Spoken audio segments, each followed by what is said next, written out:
Một ngày vắng yêu thương nỗi nhớ cuối cùng trong đêm, nhiều ngày vắng thấy anh nỗi nhớ ngày càng dâng lên. Tóc rối khi không thấy người, đậm nét lang thang cuối trường, anh chơi vơi với cuộc đời. Giờ thì đã chia ly ta mãi không còn bên nhau, và người đã ra đi không biết phải tìm nơi đâu.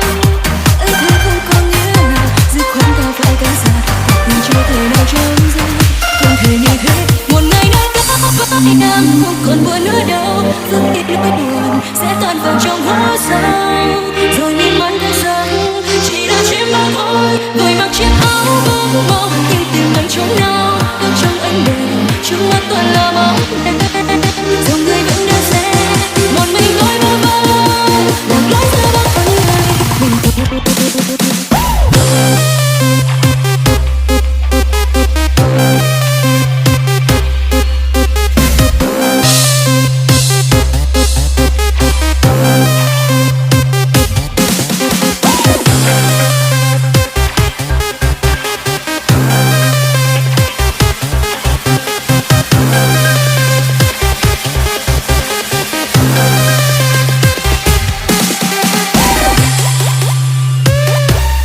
成立 Remix。